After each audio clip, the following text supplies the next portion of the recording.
Through you, Mr. Mayor. For today's special meeting, we do appear to have quorum in chambers in person is Mayor Brown, Councillor Paleshi, Councillor Keenan, Councillor Tour, Deputy Mayor Singh. Online, we have Councillor Santos, Councillor Medeiros, Councillor Fortini, Councillor Power, and we do have quorum, Mr. Mayor. Okay, thank you. Well, welcome to our special council meeting, March 2nd, 2023. The meeting was called for the specific purpose, consideration of the municipal housing pledge as requested by the province of Ontario. Under council's meeting rules, no other new business can be considered at the special meeting. All members are present at today's meeting, except for Councillor Vicente doesn't appear to be present at the moment, and Councillor Brar. Okay, I know I just saw Councillor Brar here, so she's probably just looking for her seat. We have a motion moved by Councillor Paleshi and seconded by Councillor Singh to approve the agenda. All those in favor? Motion carries. We're now at item 3, declarations of interest under the Municipal Conflict of Interest Act. Does any member have a declaration of pecuniary interest under the Municipal Conflict of Interest Act for any matter to be considered on today's agenda? Seeing none, the clerk will so note. I would just note we have Councillor Brar in her seat now. Our next item is item 4.1, staff presentation regarding our city's municipal housing pledge. We're going to be having Councillor Paleshi introduce this topic and introduce our planning commissioner. But I want to start off by explaining to residents the reason we're having this special council meeting. The province of Ontario has asked for cities to sign on to a growth pledge of how many new houses. I believe the number for Brampton is 113,000 by 2031. And they want to see this pledge signed, but also a realistic plan of how we're going to achieve it. And you heard a lot of people around the province say why we can't do something. I really want to highlight to the province, if we're going to hit this number, this is what is required. Rather than saying why we can't do something, let's say how we can achieve this target. And really the basis for this conversation is we're at a point in Ontario where housing has become unaffordable, where it used to be you could be a young person growing up and have the aspirations to own your own home, but that is becoming a distant dream for far, far too many. I'd say the vast majority of youth. And this is the first time. If you look at any previous generation, that was never a goal that was out of reach. And so as much as the fact there's been acrimony, I think at municipal levels about this focus on housing, the basis for it is the status quo is broken. The status quo in housing is broken. I hear it. It's, people feel hopeless. And we have to change that. And so, to change that, all 3 levels of government are going to need to participate. And I'm glad the province has really kickstarted this conversation. And I say all 3 levels of government. You have the federal government that has ambitious targets when it comes to immigration. I'm glad we're the most welcoming country in the world. And Brampton is probably, welcomes on a per capita basis more newcomers than any community in Canada. But that needs to be associated with infrastructure and investment. I look at the provincial government with this ambitious target, and that's fantastic. But what are the plans for servicing? What are the plans for healthcare capacity? Those are all aspects of the conversation I believe it's important to have. I do hope we sign on to this municipal housing pledge. We pride ourselves on being this welcoming community. But how can we say that we want the world to be in our community but have no plan for where they're going to live?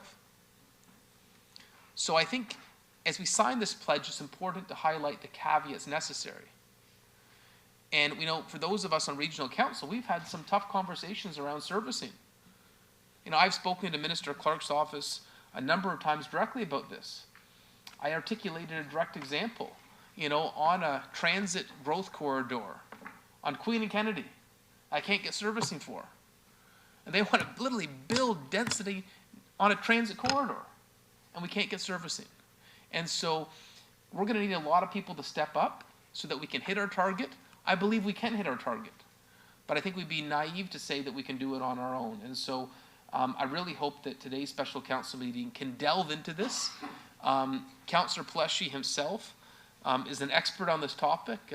Not only is he our current planning chair, but his father has had institutional memory like no one else in the city. Steve Ganesh, our planning commissioner, I believe, is in the perfect place to help us navigate these tricky waters. I take great pride that when Bill identified the processing times, that Brampton had gone from 13th to 4th. We're making huge strides in the length of time it takes. We're gaining the reputation as a community that doesn't have red tape. And what I love about Steve so much is when he saw that ranking of 4th fastest in the GTHA, he said, "Don't worry, Mr. Mayor, we're going to get to number 1." And I told that. I think Milton's number 1. I told that to Gord Krantz. Watch out, Brampton is cutting red tape. And so we're doing our part. That's the message. We're doing our part. But I also want today's conversation and our pledge to highlight the missing pieces that we need. Brampton can't do this alone. I want to solve this crisis for young people that can't afford a home. But there's some missing components that I hope we can really delve into today. And so thank you to the members of council for taking time. I know we've had a really busy month with budget deliberations and council and regional budget, but I thought this was something that merited a special council meeting. I didn't want to, sign this pledge as your mayor, but not give thought to the items that were needed to achieve it. So on that note, I'm going to ask Councillor Peleshy to introduce the conversation today and to introduce our planning commissioner. Thank you, Mr. Mayor. Mr. Mayor, let me start by thanking Bill for answering our call and coming today. But I also want to highlight and thank the MPPs for sending behind us. You'll see staff from MPP's offices right across the city of Brampton, and I really want to thank them for coming here today. So good afternoon, Mayor Brown, members of council. As chair of Planning and Development Committee, I'm pleased to introduce the city of Brampton's municipal housing pledge presented today through Appendix C of the staff report for review and endorsement by City Council. The pledge demonstrates the city's commitment to unlock more housing, streamline development approvals, remove barriers, and accelerate planning in support of the province's goal of building 1.5 million new homes in Ontario by 2031. Brampton's assigned share of this target is 113,000 new housing units by 2031. This reflects an accelerated and unprecedented level of growth for the city of Brampton, requiring a commitment by Brampton City Council, Regional Council, provincial and federal governments, the nonprofit sector, and most importantly, the development industry, to work towards this target to meet the housing needs of our residents, including a mixed range of affordable, attainable, and rental housing options outlined through the city's housing strategy. I'd now like to take the opportunity to pass this over to Commissioner of Planning, Building and Growth Management, Steve Ganesh, for some opening remarks. Steve.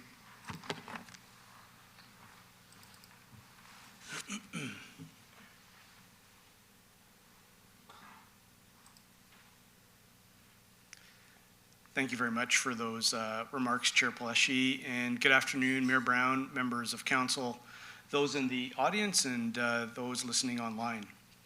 Staff from our planning, building, and growth management and finance departments are here today to present the city's municipal housing pledge for your consideration and endorsement.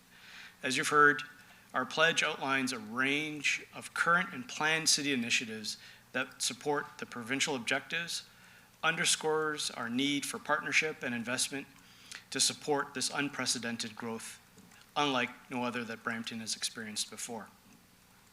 Progress on our housing front is being made. In 2022, Brampton issued over 10,000 building permits, representing a record investments of over $2 billion in construction value added to our community. Of that $2 billion, $1.3 billion was in residential construction. In fact, the number of housing units in Brampton has steadily increased in recent years. According to Statistics Canada, the city has grown by approximately 4,250 households per year over the past 2 decades. In addition to this growth, staff are working on a range of initiatives to reduce red tape and streamline our development application review process so we can continue to attract investment and work with our partners to build complete and connected communities aligned with council's investments and priorities. I too want to take this opportunity to thank all of the staff from across the organization who worked on this pledge, and our friends from Build who took time out today to attend this meeting for a delegation. With that, I'm going to pass it over to staff to start us off with our presentation. Melinda?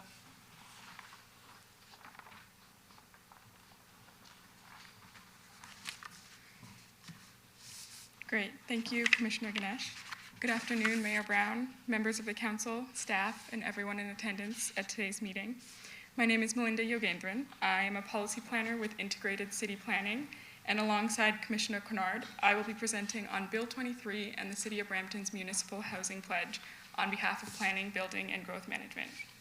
In today's presentation, I'll be going over our approach to the pledge, the key partners and their roles in delivering the pledge, potential challenges, and reporting and monitoring measures before turning it over to Commissioner Kennard to speak to the financial implications. Next slide, please. So starting with Brampton's housing target, as previously mentioned by Councillor Pleshy and Commissioner Ganesh, the province announced Bill 23, the More Homes Built Faster Act, in fall of 2022. And the province's stated goal for this plan is to build 1.5 million homes in Ontario by 2031. Following the release of Bill 23, Brampton's Office of the City Clerk received a letter from the Minister advising that in order to achieve the province's goal of building 1.5 million homes, large and fast-growing municipalities such as Brampton were being assigned a municipal housing target. The province assigned the City of Brampton a target of 113,000 new homes to be completed by 2031. In addition, the minister directed that each municipality with an assigned housing target adopt a municipal housing pledge. City staff are supportive of the province's objectives to increase and accelerate supply. This presentation will discuss how we plan to support this objective, as well as the limitations that we will face and our requests to the province that will be necessary to support us in meeting their objectives. Next slide, please. The target assigned to the City of Brampton, 113,000 new housing units, would require an aggressive and unprecedented rate of housing growth, almost 3 times the historical average. Over the past 20 years, according to Statistics Canada, the city has grown by approximately 4,250 households per year. And the City of Brampton's new draft official plan, Brampton Plan, identifies a growth allocation for the next 10 years of 5,460 households per year, to accommodate anticipated housing demand. However, to achieve the province's target for Brampton, the city would need to grow by 11,300 households per year to 2031. It's important to note that this 113,000 target requires an increase of approximately 58,000 homes over and above the city's 10-year housing forecast described in Brampton Plan. And because municipalities are only one key player in the development process, achieving this level of new annual housing construction will not be possible without a strong, collaborative approach among various stakeholders. More specifically, participation and commitment from the private sector development community and expedited infrastructure investments from the province. Next slide, please. Now, it's well known that as Brampton is experiencing steady growth, housing costs are also rising at unprecedented rates. Rising real estate prices in Brampton are a barrier to low and middle income households who struggle to secure ownership or rental housing that is affordable relative to their income. And a growing number of residents are classified as being in core housing need, which is defined as living in unsuitable, inadequate, or unaffordable housing. According to Statistics Canada, approximately 1 in 5 Brampton residents are considered to be living in unsuitable housing. In comparison, the same data identified that persons living in unsuitable conditions at the national level is approximately 1 in 10 as of 2021.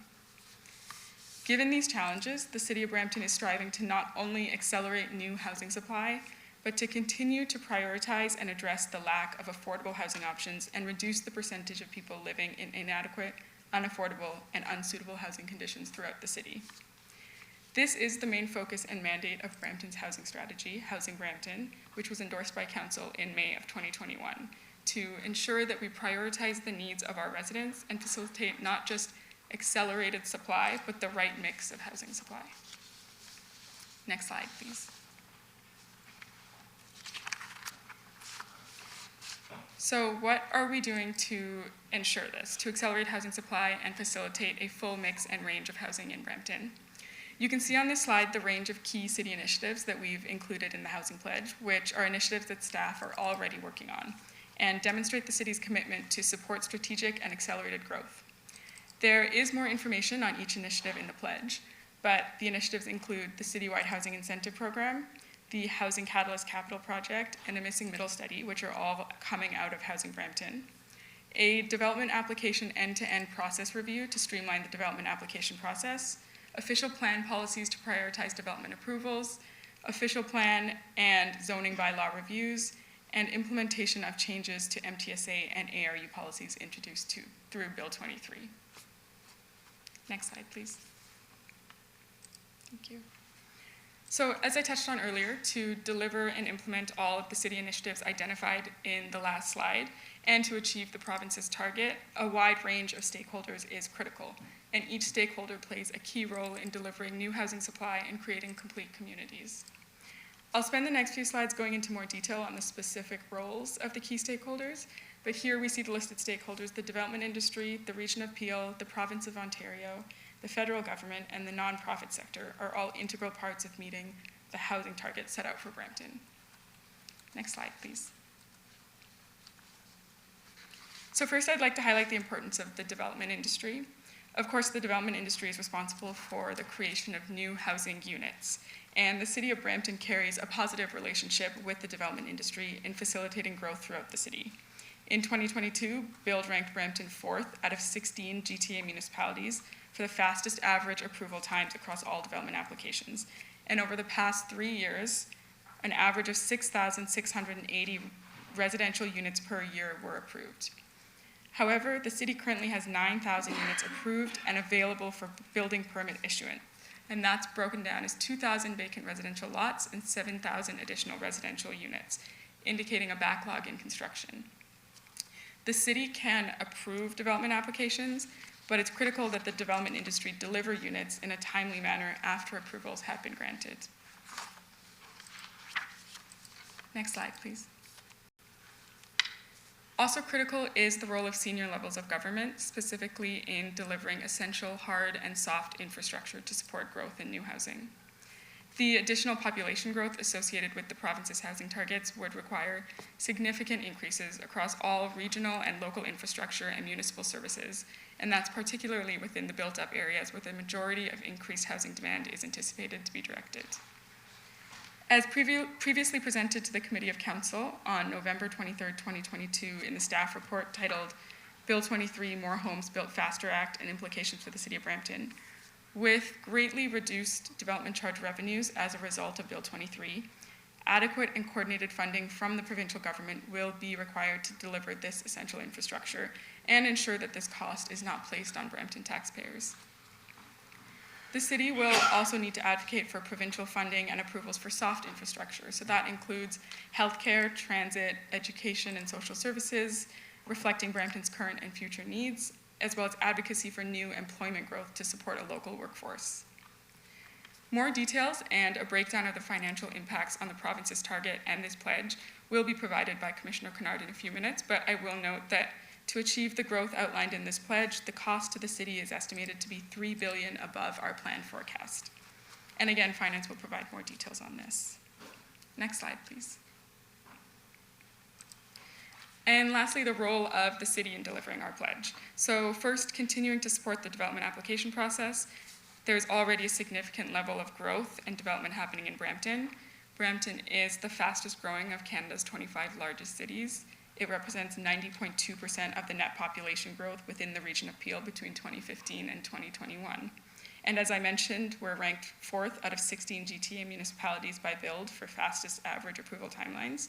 And over the past 3 years, an average of 6,680 residential units per year were approved. This will continue to be a priority, and staff are currently working on a development application end-to-end process review to streamline the development application process. Next slide, please. Another important role of the city is to ensure the creation of complete communities across the city. So Bill 23 introduced significant change, and at the City of Brampton, it's our responsibility as this change takes place to continue to ensure that Brampton is a great place to live, a place where people are able to work, to live, to play, and access the services and amenities that they need to thrive. This means as population and housing growth increase significantly, the city must advocate for new employment growth to support a local workforce, the provision and expansion of soft infrastructure such as community services, emergency services, transit and transportation, libraries and places of worship, and the provision of an appropriate amount of open space and parks, as well as cultural heritage and public art to serve this additional population. In addition, the city must also continue to work with partners to support housing types that meet the needs of Brampton residents, including a full mix and range of affordable housing, purpose-built rental, student and senior-focused housing, and larger family-sized units. Next slide, please. And naturally, in supporting this level of accelerated growth through our various city initiatives, there are challenges and considerations that must be taken into account. So this chart here provides a high-level overview of the potential challenges in meeting Brampton's target. Again, more detail on the mitigation strategies can be found in the pledge document itself, and some of these I have already touched on, but the first key consideration here is the availability of development sites. And to mitigate this, staff have proposed evaluating available surplus or underutilized public assets, exploring the co-location of housing in new city facilities such as community centers, and accelerating investments in downtown Brampton in order to unlock the potential for additional urban growth and development.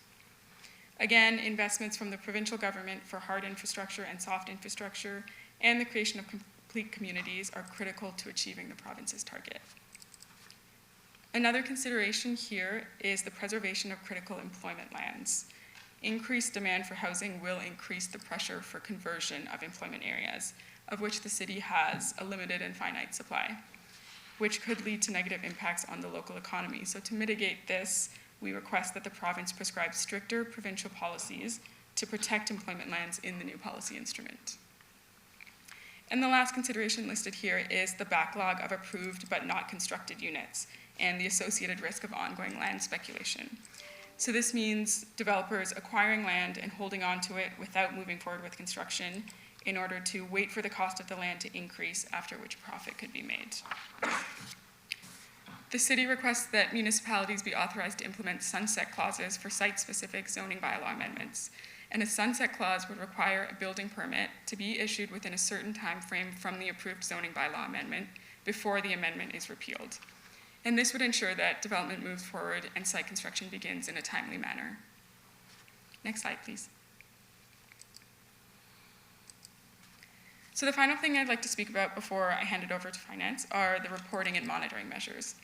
Through the city's annual development and building permit reporting, the city monitors and regularly reports on housing supply, growth trends, and other key performance indicators, such as the number of total approvals and units located within strategic growth areas. Additionally, staff are also working on a growth management strategy, which will set the foundations for the development of a growth management program. Next slide, please. There is also currently a proposed regulation under the Planning Act on the Environmental Registry of Ontario, and the proposed regulation, if approved, would require the city to submit the development data listed here to the province on a quarterly and annual basis, as well as 5-year historical data. And the purpose of this data is to support the province in tracking municipalities' progress towards their housing targets. So staff are currently preparing comments to submit to the province in response to this posting. But through the city's annual development and building permit reporting, as well as the growth management program, we will report on these required KPIs, as well as other data indicators identified through Brampton Plan, Housing Brampton, and other strategic plans. And that will provide progress and updates on achievement towards this pledge and the city's objectives. So as I conclude, I just want to reiterate, staff are supportive of the province's objective to increase housing supply. However, our concerns and considerations as outlined in this presentation and in the pledge are important to address in order to deliver on this pledge.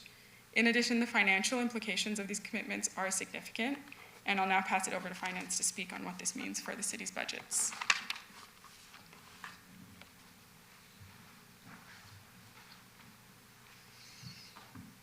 Good afternoon. Thank you, Melinda. Peter, if I can get to the next slide. Before I start speaking to these, I just want to take the opportunity to say thank you to the finance team who put together these numbers on our behalf, especially during the budget process. It was challenging to find the time to focus in on this. Not to mention there are moving targets with the rapidly changing provincial legislation that's being introduced, and some of the final regulations at this point are unknown.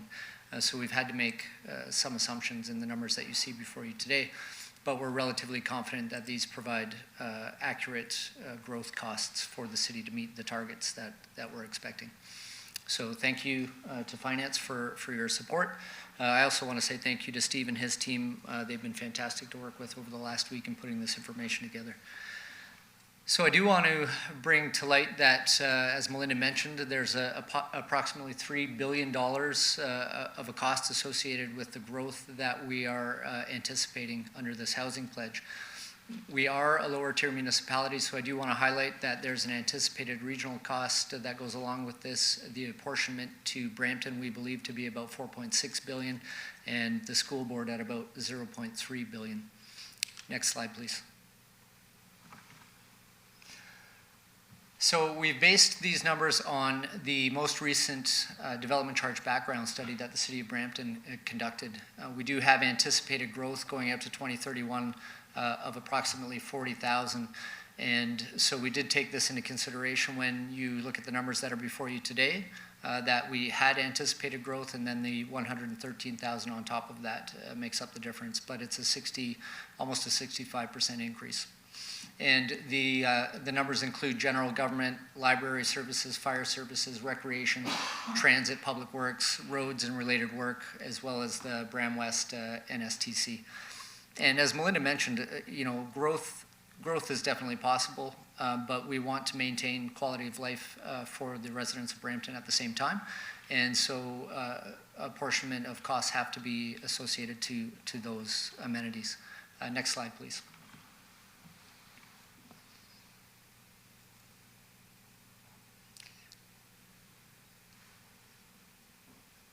There we go. So, as I just mentioned, out to 2030, give or take, we had anticipated approximately $1.7 billion in cost towards growth that we had planned for 2031. And the numbers that we're looking at under the housing pledge were anticipated to be delivered in Brampton, but by 2051. And there is an associated cost of about $4.8 billion with that. So what we're looking at really is the compression of our 30-year growth horizon into the next 8 years. So certainly a monumental task, but again, one that, if provided the right resources and the right lifting of roadblocks, we can accomplish in partnership with the developers and the builders in the industry. And so this is where you see the cost differential of about $3.1 billion from the 30-year plan being compressed into the next 8 years. Next slide, please. And this just shows the association of that cost of that 3.1 to the relative amenities across the board that were mentioned earlier. And again, there are assumptions here, absolutely, especially in a lower tier municipality like we are in. We do need to coordinate these numbers carefully with the region appeal, and we are working on that. Steve has made, Commissioner Ganesh, I apologize, has made connections with the region on this already, and we are having discussions. Again, we do anticipate these numbers to be fairly accurate, and but as they change, we will report back to council. If you do have any questions on the numbers from finance, we're here to provide the answers that we can. But in terms of next steps, I think I'll turn it back over to Commissioner Ganesh. Thank you.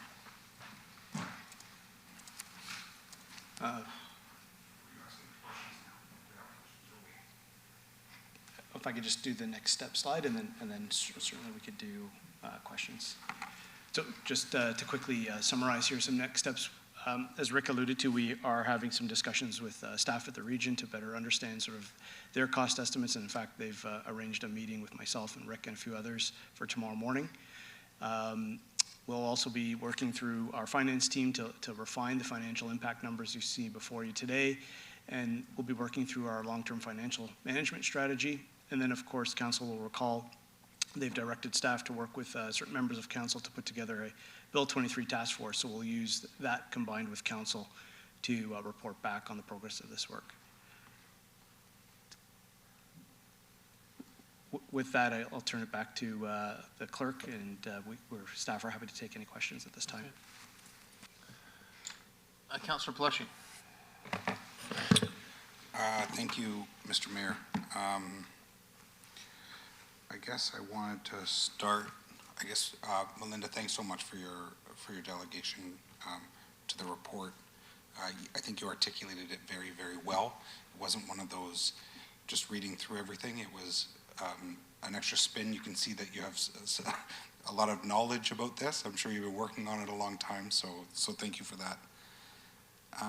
There's a lot of questions.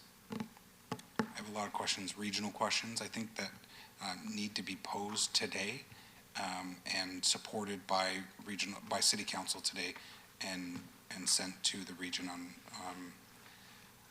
behalf of the city to find out some of that information.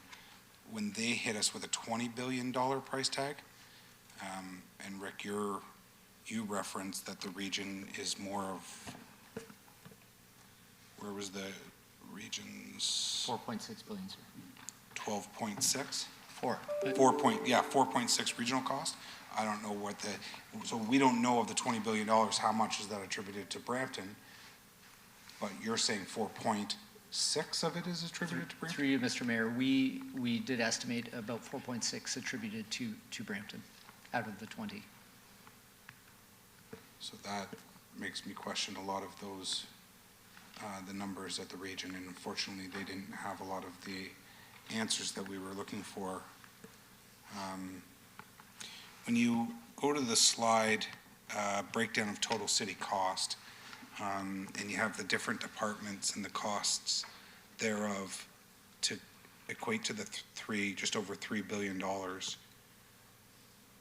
how much of those dollars would have been through the natural course of planning with the numbers that we have, and how much of it is now the difference with the current bill that we're looking for? To reach the 113,000, the total investment would really be closer to 4.7 billion. We had planned for 1.7 between now and 2031 to be spent on growth, but that only amounted to 40,000. So to make up the difference between the 40,000 and the 113,000 is the 3.1. Okay. And it would have been planned out towards 2051 though. So that's, another 20 years down the road. But our 2051 numbers were how much? The 2051 was a total of between now and 2051 was a total of 4.8 billion. But the population for 2051? Oh, sorry, the population is just over 1 million. Just over. 1.1 total. So going from whatever our population is now, which nobody actually knows, but census says what, 600 and... I believe it's 682,000, if I'm not mistaken. Okay, so our 2051 numbers were getting us to 1 point something million people. That's right.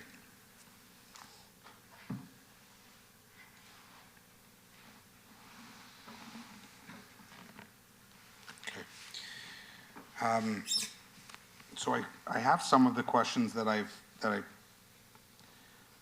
sent some of the questions to you, Steve, and I think that what I might do is allow Bill the opportunity to come up and delegate, and then maybe I'll send these to, if you can have a quick look at them, and then I can send them to the clerk's office, and if we can put them on up on the screen after we're done, and see if maybe the municipality can get behind some of these questions needing to be answered by the region. What I found in the document from Regional Council is, in terms of some of the, they captured some of the existing build out of areas like Mount Pleasant in the numbers that needed to be the 2031 numbers, and this was already built out. So did we get any answers for that? And also our 2041, north of the railroad tracks, showed nothing, when Heritage Heights is, well, with the boulevard, it's 153,000. Without the boulevard, it's 60,000. But that goes right up to Mayfield Road. And I couldn't understand. I asked the question, but they couldn't answer it either. Have we? Through the chair, through to you, Councillor Pelletier, as I indicated, we're meeting with regional staff tomorrow morning at 8:30. That was the earliest time that they were able to schedule with us after your latest discussion at regional council. So those are questions that I'll certainly be asking. I suspect, again, without having confirmation, what the region did was they took the latest 2051 numbers that were endorsed in the regional official plan and looked at it at a sort of what we call a sub-growth area analysis level. The assumptions used in formulating their $20 billion estimate, I'm not aware of at this time. Okay.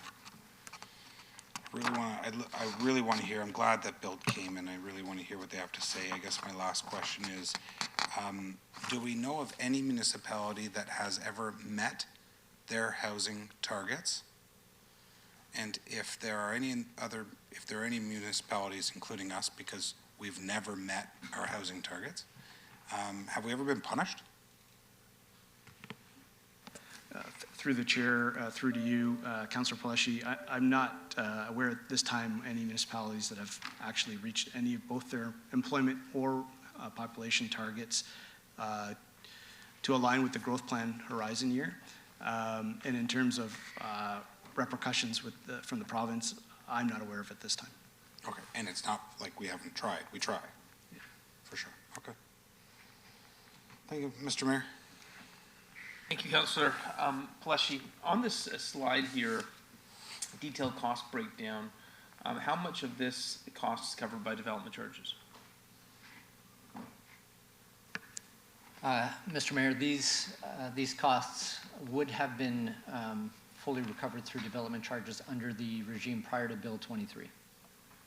And this is part of the challenge of estimating the numbers, that there are changing regulations that are not yet in force or really decided upon for Bill 23 and the application of development charges, largely around affordable housing or attainable housing and inclusionary zoning. So there are moving targets, and it makes it difficult to really pinpoint the exact number. So assuming that we're made whole, as the minister said, what would the cost to the city have been pre-Bill 23? These numbers are the pre-Bill 23 numbers. So we've taken that assumption that at some point the province is going to make us whole based on whatever revenue loss was put in through Bill 23, and then we've applied those same ratios to the growth that is anticipated. So this would be that. $3 billion cost to the city that's not covered by development charges? Sorry, these are covered by development charges. Maybe I misunderstood the question. Would there be a cost to the city on top of this?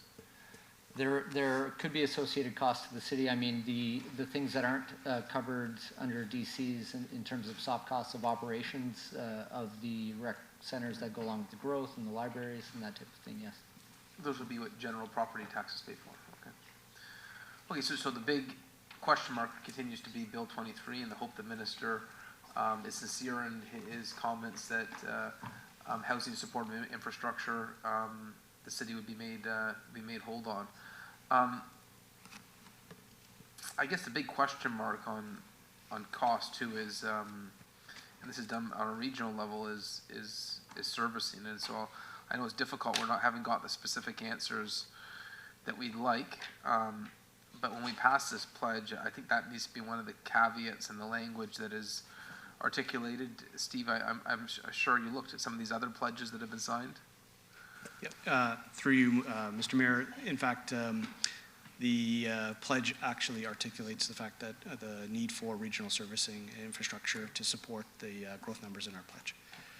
It's actually in the document, and to my understanding, based on a few other pledges, I've recently looked at Mississauga, St. Catharines, and Caledon's, they echo sort of the same sentiment.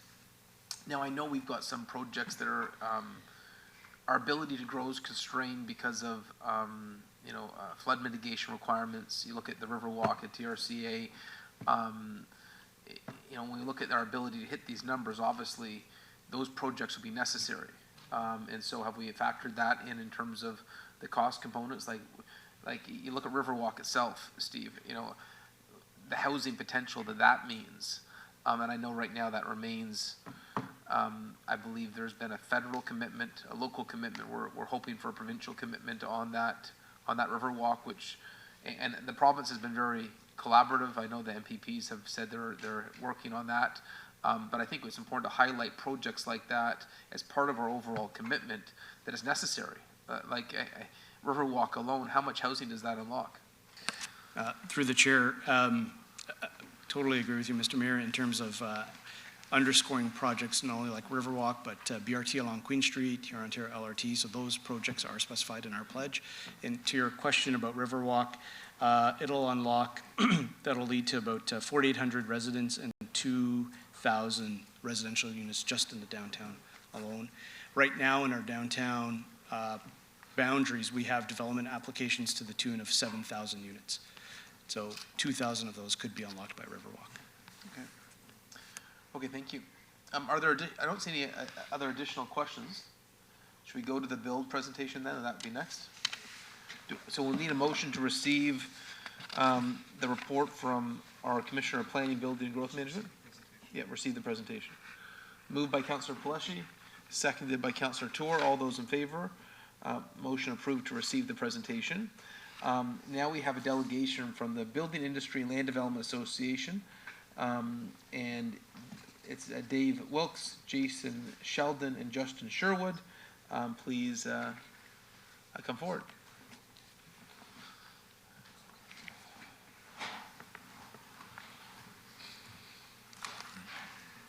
Good afternoon, Your Worship, members of council, staff, and guests.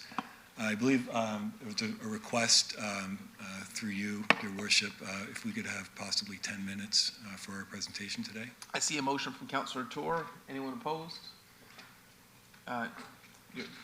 Additional time granted. Thank you very much.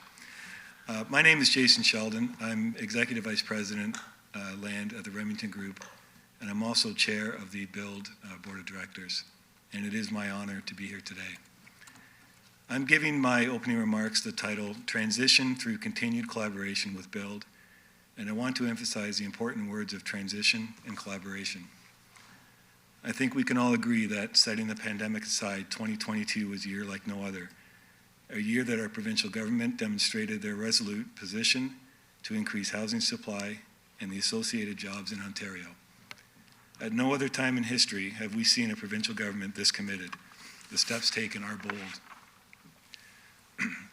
At Build, our core mission is advocacy for the home building and land development members and for its customers, the purchasers of new homes.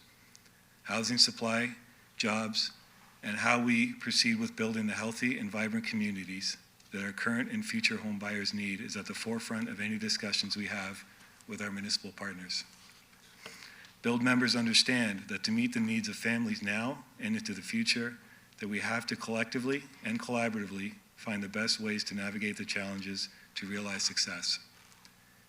We can't deny the fact that we are in a housing crisis, and the scale of change is one that we all need to face together.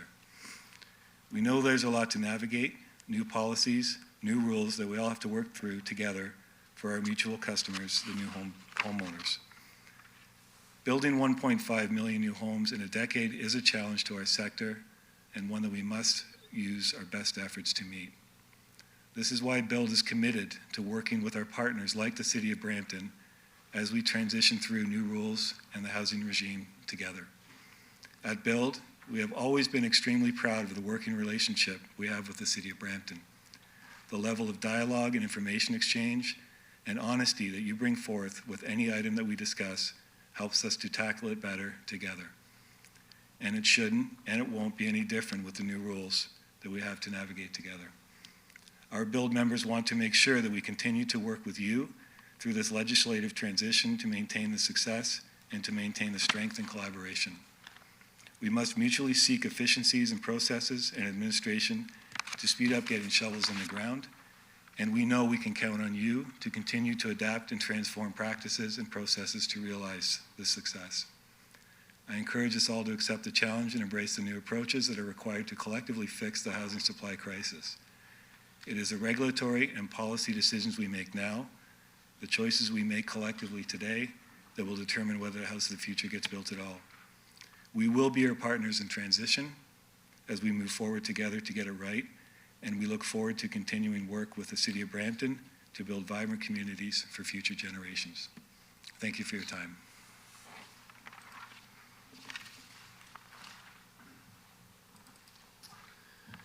Thank you very much, Jason and Mayor Brown and members of council and those both online and here. It's as Jason said, it's an honor to be here. My name is Dave Wilkes. I'm the president and CEO of BUILD. I am joined by my colleagues Paula Tenuta and Justin Sherwood. We wanted to make sure that our entire leadership team came to this meeting in order that we can have an open and honest conversation and make sure that we present you with the facts that we have. BUILD prides itself on being a solution-based advocate. We are here to represent our industry. We are here to bring our industry's perspective, but we also want to ensure that we're doing so from a fact-based perspective. Next slide, please. As Jason had indicated, we are really in a period of transition. We recognize that the provincial government's plan is creating, as much as anything, a culture change and a different approach to housing, as we've indicated. BUILD, next slide please, represents over 1,300 members. We represent developers, builders, renovators, and those that service our industry. I wanted to share three things with council, if I may, Mayor Brown, is really a review of how we got here and in some of the snapshots. A perspective on what we are uniquely challenged by from an industry to meet that 1.5 million goal, and then leave with some suggestions at the end on how we can work together towards achieving that. So if I may, for the next slide, and I'll just go through these very quickly in the interest of time. Next slide again, please. The question about whether housing targets have been met in the past, I think, is illustrated in this slide. Over the course of from 2006 to 19, based on the current demand in the GTA, and these we've sourced where all these numbers come from, Altus had indicated that we're going into this need to build 1.5 million homes, already 100,000 units short across our region. Excuse me. Next slide, please. You will see the outcome of this is that we are at consistently low inventories. A healthy market is about 6 to 9 months of inventory. Over the course of the last decade plus, we have never met that goal. So we come in with a chronically undersupplied situation as we recognize we need more growth. Next slide, please. Land supply is constrained. I think the outcome of this is land costs are going up. The cost of a service lot has never been higher than it is before, and I think that speaks to some of the affordability challenges that the region has been facing, and the ability to unlock land supply across the region is a key solution that we need to work to together. Next slide, please. This says it all. We're going to see growth as anticipated and have been referenced by Commissioner Dinesh and others earlier of approximately 41%, once again across the region, not Brampton Pacific, but we do have more demand coming in an area of constrained land supply, undersupply historically, and more demand being created, which speaks to the 1.5. Next slide, please. I'm sure this is a slide that we could have much debate about, but we have seen the average cost of growth funding tools increase, and the percentage that they recommend in an average cost of a home by the currently percentage is around 25%, and that they have increased substantially since 2010. And we believe that is a second issue that has led to the affordability challenges that we're facing. Next slide, please. And here's where we give credit where credit is due. We're very pleased that Brampton has decreased the number of months that it takes to approve applications. Congratulations to Commissioner Dinesh and his team for doing so, and I love the spirit of being number one and beating Milton in the next report, which we do annually. So this is tremendous progress. Unfortunately, if we look at the GTA and municipalities across Canada and throughout North America, we do have an overall challenge here, and the outcome of that challenge is the ability to attract capital to undertake the necessary development that the future growth will speak to, because it is a higher cost region to work in as we compete for capital on a North American basis. Next slide, please. So, the dynamics of housing. If this is a national issue that is framed provincially, there can be no doubt that it is administered municipally, and we've heard a lot of conversation about that today. I want to give you a sense of 3 or 4 quick things as I conclude my perspective where we are looking at this from our own perspective. Next slide, please. Next slide, please. We need to increase people working in the industry. We can't possibly build the 1.5 million homes without increasing labor force, and we estimate that at 148%. Next slide, please. It takes 1,100 person years per 1,000 units. We need to decrease that. We need to increase productivity. We need to look at different ways of building. We need to look at modular building. We need to look at panelizations. We really need to change the way we approach it. Next slide, please. Alternate funding mechanisms. What are the federal responsibilities? How do we achieve the investment that your finance department was talking about? Next slide, please. And we need to have an alignment of all 3 levels of government. None of this is new news, and I think my final slide is the next one, and cognizant of time. We really want to do, and I apologize for the formatting, we need to really work together to achieve this. We have a specific ask that we establish a provincial municipal and industry working group to address some of the questions that we will not solve today. I would like to ask a request through you, Chair, the 9,000 approved lots that were referenced earlier. I'd like to sit down and look at those. Where are they in the system? What are the barriers? Are they serviced? Are they at OLT? There's many questions, so I think that would be another specific takeaway that we have. We need to advocate collectively with the federal government to tie immigration to housing, to skilled labor, to funding, to purpose-built rental. We need to invest in new building techniques. How do we do that together? What is the funding mechanism? Who is going to champion that? We talked about city building, and then I think what we can work with Commissioner Dinesh and others like Milton who have expedited approvals. What are the best practices? What do we need to do as an industry to ensure we have complete projects? What do we need to do with working with municipalities to achieve the goals that Bill 109 has addressed? I know we're talking about 23 here. But we wanted to leave with a suggestion on how we, as our chair had indicated, cooperate and work collectively together to achieve those, and I offer you those 5 suggestions. So thank you very much for the opportunity. We look forward to the conversation. Thank you very much. I think that, I looked over at Commissioner Ganesh, and that's something that we want to have a discussion about for sure. I think working together is the best avenue in trying to get this thing, resolved and done. And I think, I've said it before in the past, and I think your presentation dabbles in it a little bit. The feds have all the money, the province has all the power, and we have all the problems. I said it differently. Absolutely, I like the way you said it. Thank you very much. It's been moved by Councillor Tour to receipt of the delegation. Thank you very much. Thank you. No questions online? Seconded by Councillor Barr.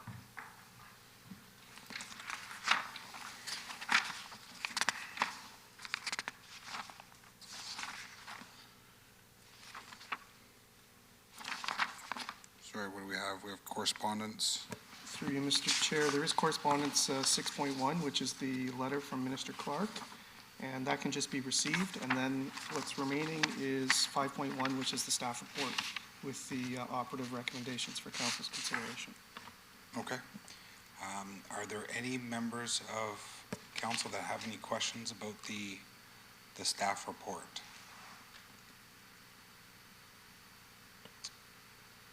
Seeing none. So we're really going to do this?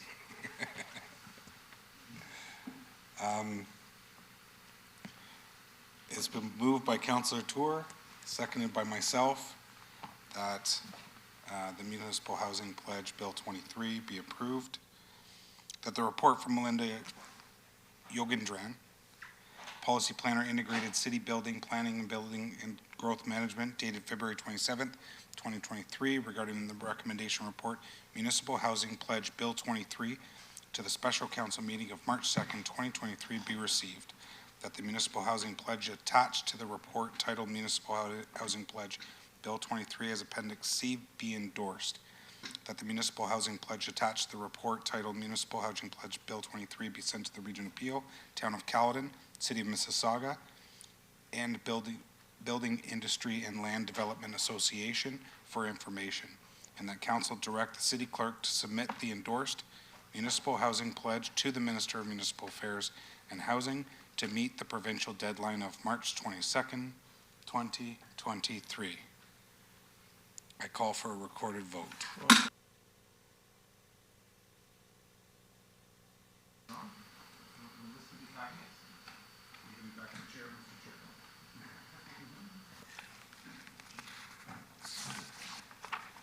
Through the chair, we have those actually in a cover letter for signature. I can pass it to the city clerk, and we can email that right now to the city clerk and put that on the screen. Peter, I'll pass a copy over to you.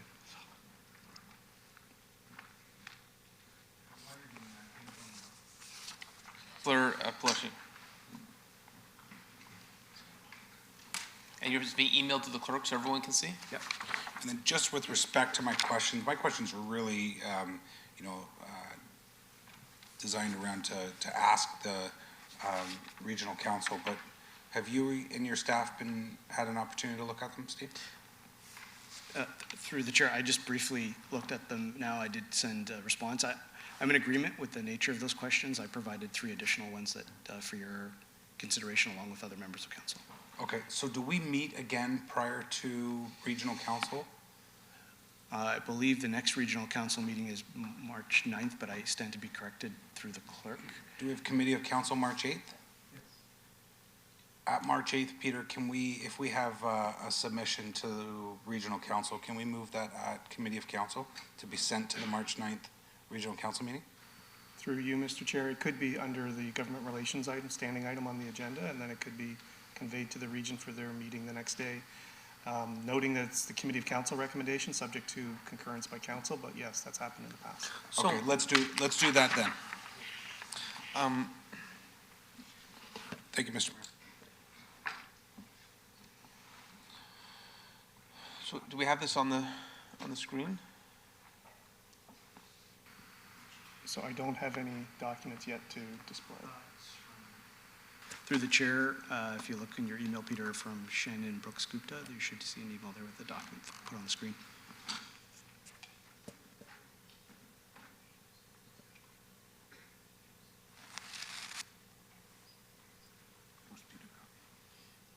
Yeah, he was.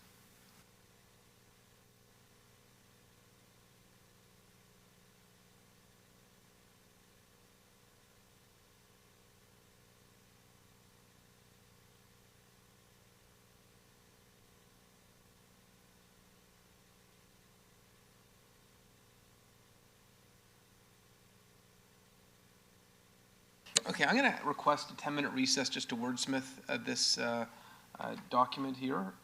So it is 3:58. We can meet back at 4:10. Okay. Okay, we'll recess for 10 minutes.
So council is back in session, and we have the wordsmithing completed.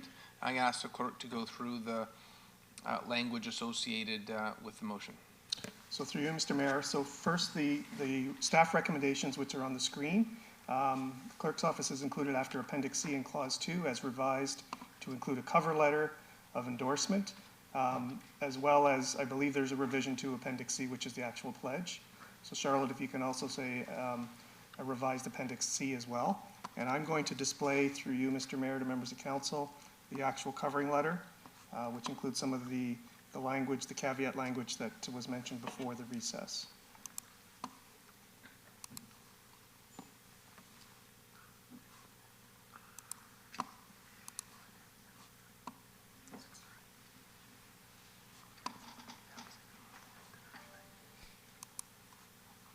So the covering letter through you, Mr. Mayor, is on the screen. And this will cover the pledge, should council vote to adopt the municipal housing pledge today. And if you wish, it can either be read, or I can just pause to take time for members of council to review the covering letter to make sure it addresses council's intent.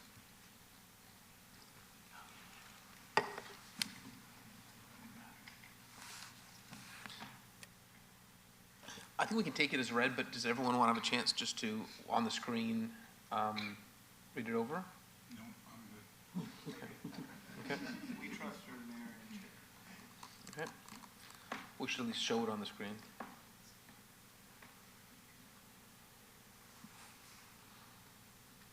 Just letting the clerk scroll. And just the language that was added there was just reference to the fact that growth also requires commitments and investments in healthcare, and that we've been behind on provincial investments on healthcare, and we don't want to exasperate that. And so a reference that there's going to need to be some additional healthcare infrastructure. And the last point, if we scroll down further, that we added was around immigration. Of course, we love immigration, and we're proud to be a welcoming city, but that if the immigration levels are increased, creating a pressure on the housing supply dynamic in our community, then infrastructure dollars have to follow that to enable us to build that additional housing for immigration. You know, I was at a big city mayor's meeting where they presented a slide that showed, it was by Mike Moffat, that just immigration alone is going to create an additional need for 1.5 million in new housing by 2031. And if we hit all our targets in terms of construction, best years ever for every city, we're going to build 750,000. So one of the biggest pressures on housing is going to be immigration. There's no city that's a better example of the growth of immigration than Brampton. And so I just think it would be remiss not to include that as a point, that federal infrastructure enabling funding for housing is important. So that is the additional language that I thought was appropriate in consultation with our planning chair, Councillor Pelletier. So we have the motion on the floor. Take it as read. Record a vote has been requested. Recorded vote has been requested. All those in favor of the motion, please stand. Showing in favor is Councillor Brar, Councillor Pelletier, Councillor Keenan, Mayor Brown, Deputy Mayor Singh, Councillor Tour. Councillor Santos, how do you vote? Yes. Thank you. Councillor Vicente, how do you vote? In favor. Thank you. Councillor Medeiros, how do you vote? In favor. Thank you. Councillor Power, how do you vote? In favor. Thank you. Councillor Fortini, how do you vote? In favor. Thank you. That motion carries unanimously, 11-0.